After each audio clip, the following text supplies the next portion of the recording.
So if you're in the market for a new mid-range iPad, both the Air and the Mini might come to mind, so let's compare these and see how they are in 2024. Beginning with the design, these are literally the same iPads in two different sizes, and so whilst these designs aren't anything special, they focus on practicality. The flat edges are easy to grip onto and of course helps accommodate the pencil, and it would be nice if the bezels were thinner, because especially on the Mini, they are pretty chunk, but ultimately they serve a purpose. You can still place your finger somewhere when using the iPads. Now the Mini does have a few design differences, the first thing being the volume buttons. Because Apple could not fit both the pencil and the volume buttons on the landscape side, the volume buttons had to move. Now I've got used to this to be fair, but I still prefer having the volume buttons in the correct position instead. The other thing that's different is the flash, because yes, for some reason the Mini has a flash, but the iPad Air and 10 don't.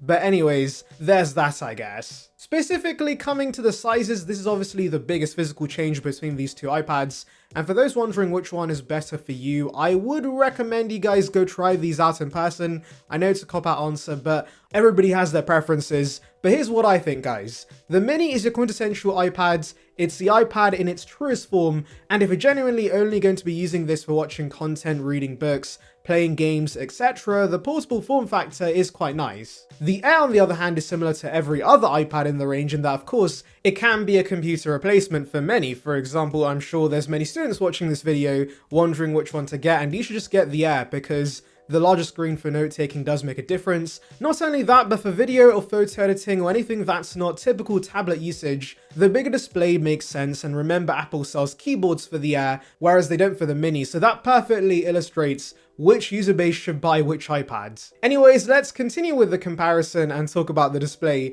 and these are once again near identical. Apart from one being 10.9 inches and the other being 8.3 inches, they're both LCD 60Hz, have True Tone, 500 nits of brightness, fully laminated and also offer P3 support, and an anti-reflective coating. So all these specs result in pretty solid panels. They're definitely nothing special, but they're fine for watching content with, and of course, the brightness is good enough for indoor usage. And you know what you could be watching on these iPad displays? My channel, of course, haha!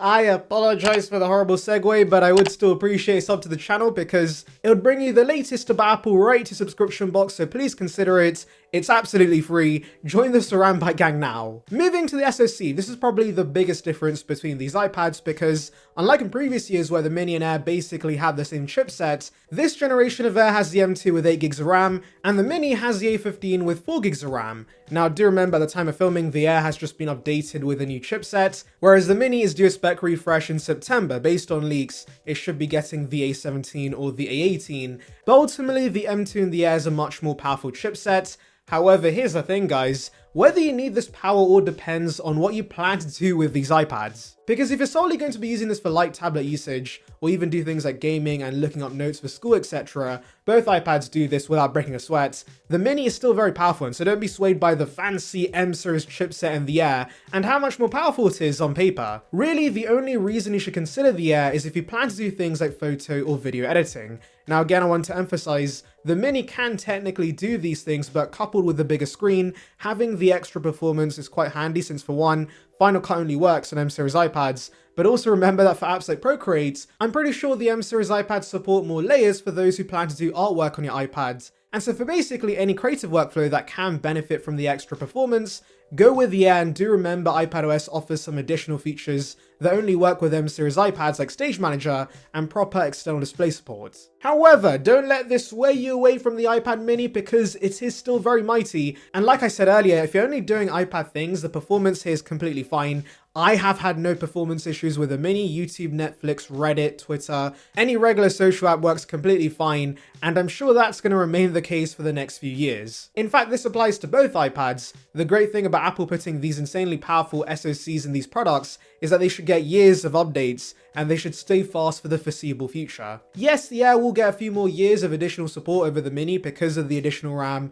and the more powerful M2, but the Mini should still get another 4 years of support, and by then you'll probably have to upgrade anyways, because even before the chipset lets you down, the battery life is not going to be great 4 years down the line, as it would be below 80% capacity. And that is a nice segue to battery life, because whilst all batteries eventually degrade, both these iPads out of the box offer respectable endurance. Apple quotes all iPads to have 10 hours of endurance, but surprisingly I do pick up on a difference in battery life between these iPads, and you would expect the mini to be worse because it's tiny, but surprisingly it's been better in my usage. Why is that the case? If I were to guess, it's maybe because the M series chipset, whilst being powerful, does use up more battery life, but either way guys, both these iPads are good enough for most and get you through the day, but the Mini definitely does have an edge in this aspect. Coming to accessories, the Mini supports USB-C Pencil and second generation Apple Pencil, whereas the Air supports the Type-C Pencil and the brand spanking new Apple Pencil Pro.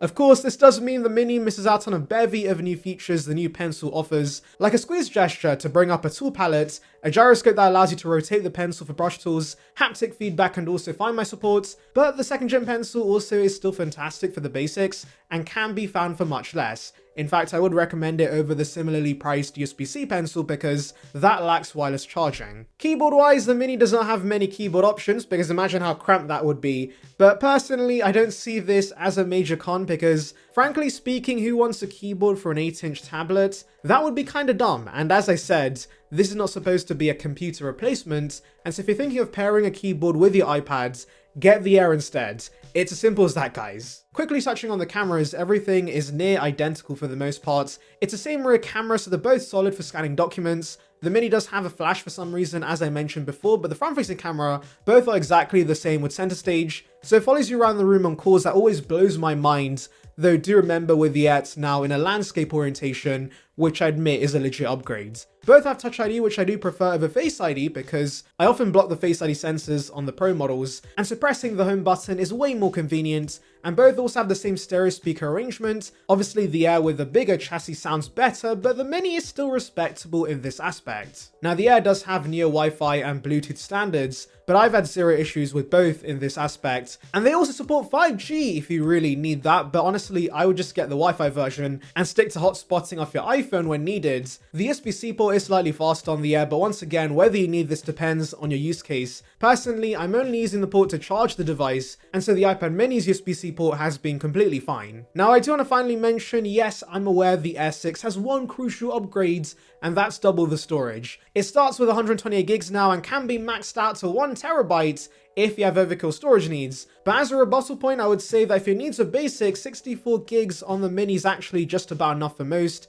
I can certainly make do with it, but I won't downplay the storage upgrade because it was certainly needed. And I think that's everything regarding these iPads. The colors are slightly different, but of course, that's a subjective difference, so let's get to pricing. The Air is $100 more expensive at $599 compared to the Mini at $499, but do remember the Mini is nearly 3 years old, so it can be found for much less from third parties, and can be found for even less on the used and refurbished market. Now, I would not get the Mini if your sole intention is to save some cash. Like I said, if you want something more portable and want to use this as just an iPad, this form factor is ideal, and to be honest, it's the one I would go with because the iPad is a device that accompanies my MacBook. However, for students and those looking to get serious work done on their iPads, the Air makes much more sense with the additional performance and also the larger display. I do want to mention though, if you solely want a bigger display without the additional performance, the iPad Air 4 and the iPad 10 can be found for less, and even cheaper M series iPads like the M1 iPad Pro and M1 iPad Air are just as powerful enough for most people's needs, and so you can consider those for less instead as well. Finally, if you're not in a rush, it would not hurt to wait for the Mini 7 because whilst it won't be a revolutionary upgrade, some of the advantages with the M2 Air, like of course double the storage Apple Pencil Pro supports, and the landscape camera should come to the Mini, though with the Mini 7 you'll have to pay retail price. There's not going to be any discounts like the Mini 6 has right now. Anyways, let me know your thoughts in the comments, make sure to like and subscribe for more content like this, and thank you for watching.